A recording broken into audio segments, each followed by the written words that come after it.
Good day, welcome to another edition of Farm Advice section with Joseph Stewart. So today I want to talk about land. All right. So basically I want to look at buying land and leasing land. You know what are the issues and what are the advantages and disadvantages for each of those situations. Okay. So follow the page, share it so that other people can follow. This is a community we're building so that we can have people learning together, people being informed and have the insight, to go into farming, or people who are in the farming, can make the right decision so that we all can use agriculture as a springboard to get out of poverty, to grow our economy, and also to empower people around us, especially young people. All right. Yes. So yeah, sure. So do you know that leasing farmland is as good as buying a farmland? Yes.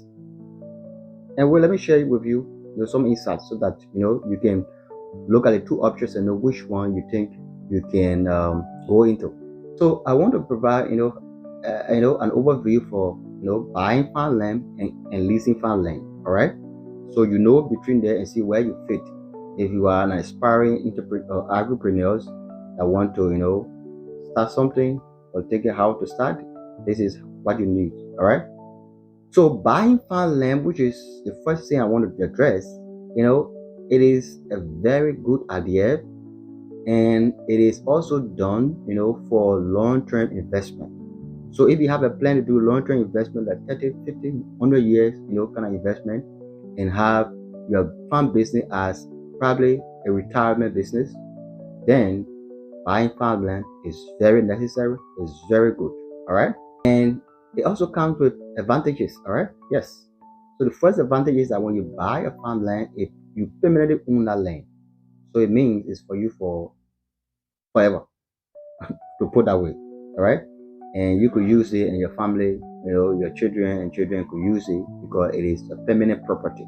That's the first advantage. So because you have that permanent ownership, you also can, also cultivate land with, crops such as cocoa, citrus, and oil palm and so on. Those crops that take, years, in terms of production, you can be able to produce them right on that land because you have permanent ownership. That's the second advantage I want to share. If you buy a land and permanent only, the value can increase over time. So that's another advantage I want you to also know and be aware. And then the other thing is that you have more security to grow tree crops.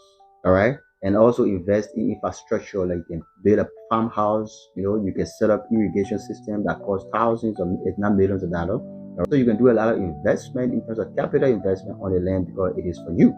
So that is another advantage I wanted to share with you. All right. But then buy land as a farmer, whether a beginner farmer or so, comes also with some disadvantages. And I want to share them with you. The first disadvantage is that it requires large capital. So if you want to start a farm and you want to buy the land before you start a farm, you will need more money. So depending on the location, the price varies.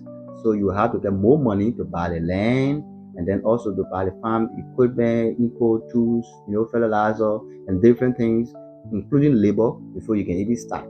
So most people, especially small scale farmers, it becomes very difficult for them. So that's its first disadvantage about buying land as a farmer. Yes. So the other thing I also want to highlight is that in terms of land ownership, there's always dispute here and there because people study land. Some of them are not proper owner or administrators. So there is these issues about dispute in terms of ownership here and there. So it means it requires your in-depth understanding and verification. Yes. So dispute is an issue in terms of ownership. So you have to be aware of that. That is a disadvantage. And then it will also take years for you to be able to recover your investment. It will take years. So that is a disadvantage though, but you gotta be aware that if you are buying the land, it will take years before you even recover your investment in terms of the cost of the land and other things you are putting in it in terms of your business. All right. So buying your land is an ideal decision, to be frank, all right? But you have to get enough capital. That's a fact. And that's what you need to be aware of. And not just having the capital to buy, but you must have a long-term vision. So if you have a vision that you want to go into this as something long-term investment, and you have a plan you know what you want to do, in the next 10, 15, 20 years, you have a plan in terms of where you want to take it, you can go into buying your own farmland. Yes. So number two part of this discussion is the leasing farmland. All right. So leasing farmland is actually suitable for beginner farmers, people who just want to start. All right, and not just want to start but don't have enough money. So leasing farmland is a good idea as well. All right. Especially if you want to do farming as a business, leasing farmland is not a bad idea. Yes. But mostly it's suitable for beginner farmers because sometimes you want to take some time to test, the farm business or the business idea you have, and to see whether it is viable, whether you can make profit, whether it is a suitable location you are choosing, and whether the enterprise or the production you want to go into is something that the market will actually embrace. So sometimes to do that, most people want to lease land, to try that. So also leasing land comes with other advantages. All right. The first advantage about leasing land is that it requires less capital. So you don't need much money to lease a land. As compared to buying a land, you need more money because you have to pay upfront in terms of the money you're supposed to pay to the owner of the land. But for leasing, you pay a lesser amount because you are not owning it permanently. So it's about usage. So you have to pay a little fee for that. So this means it is an advantage in terms of leasing because we need a small capital to start. And the other advantages about leasing is that it allows you to start immediately. So because sometimes purchasing the land will take some time in terms of due diligence, in terms of getting the right owner, in terms of payment and everything, it takes a lot of time. But for leasing, once you make a deal with a person, right away you can start farming. Immediately you can start farming as you consummate a deal with a landowner. All right. Yes. So that's another advantage about leasing. One thing about it is that you can test your business before making a major decision. So that's an advantage because the land is not for you. You want to try it first and see, how it will look and what result you will get before you even make a very big investment in the farm or in the business. So that's an advantage as well. But most time if you own it, you just want to put all your money into the place, and people make mistakes such like that. All right. The other thing is that when you lease land, there will be some money that you will be able to save because you're not purchasing the land to be to have ownership of it permanently, so you pay lesser amount. That money you save can be used on other things like seed, equipment, labor, and other things that could speed up the investment in terms of starting immediately in progress in short time.